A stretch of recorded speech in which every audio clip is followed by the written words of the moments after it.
Well, I want to say I had a dream the other night, and so I know someone has said this before, that capitalism had been overthrown and that we had reached the promised land.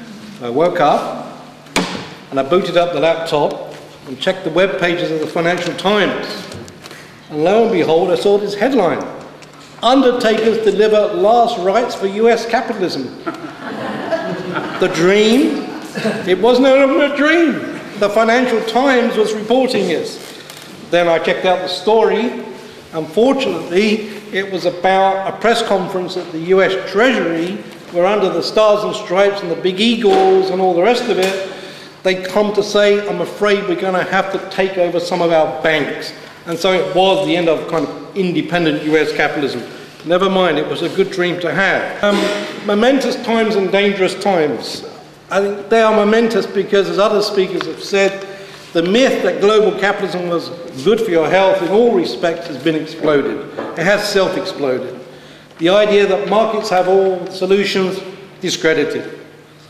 And capitalism is now seen as more the problem and not the solution. I think these are very important changes. I think it's momentous because, as John and others have pointed out, the opportunities for change, the opportunities for making progress in history are more favourable than for a generation. And that great concept, the contradictions of capitalism, has worked itself out in the real world. And Jerry, who's sitting here, hello Jerry, author of House of Cards, will explain more about that later. I think it's also important to say it is dangerous, and all our rights are threatened like never before. I mean, they have been under attack for some time by the Tories and by New Labour. We have resisted. Some rights we cling to by our fingertips, others have actually gone. I think we should acknowledge that. We live in a surveillance society.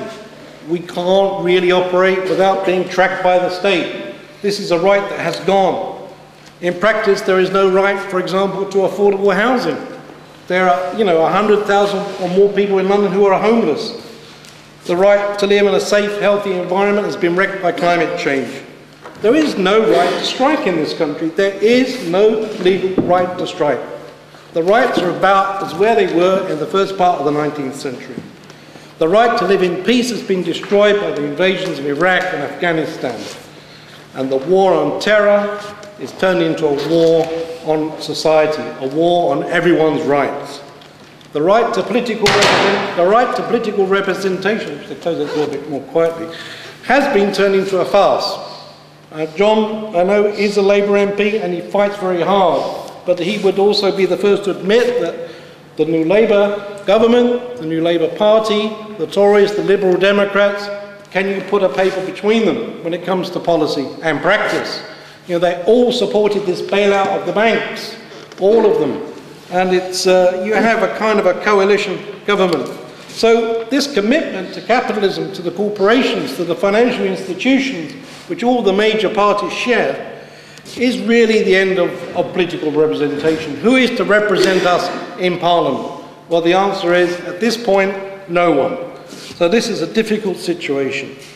Now the financial markets cannot function without the direct support and intervention of the state. Some people have welcomed this as a great step forward towards the promised land. But I have to say, the logic of this move is dictatorship and fascism.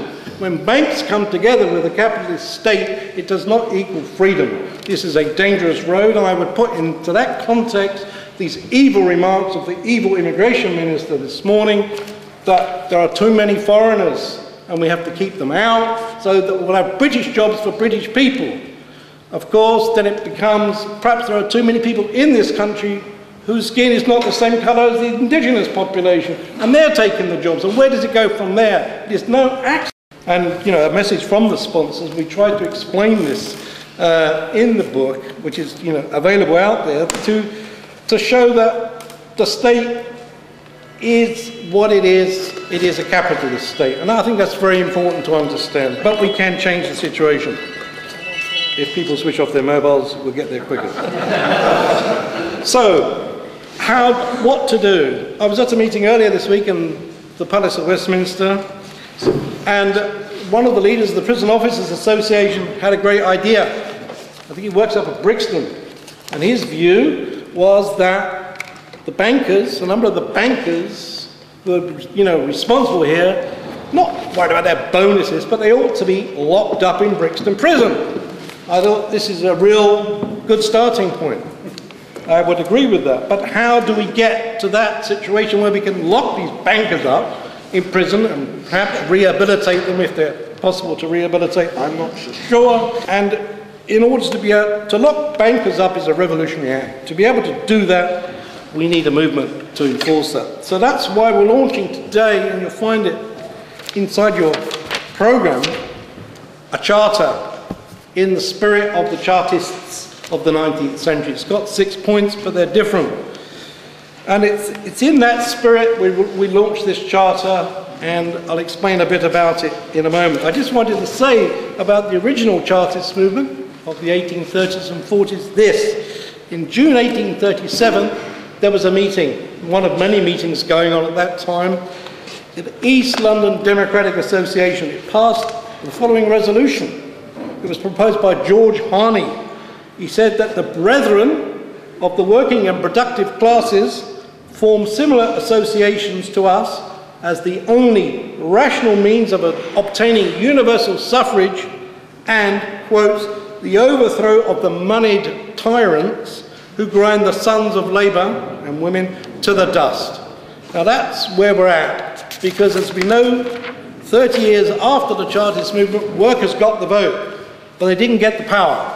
They got the right to be represented, an important step forward, which led to the Labour Party eventually, and the gains that came out of some Labour governments, 1906, where the unions had their rights restored, and the 1945 government, and so on, with its health service. But no power. I think it's this representation without power that we are now forced to address. In order to take forward the struggle for rights and the struggle for political rights, particularly, we have to address the question of power itself.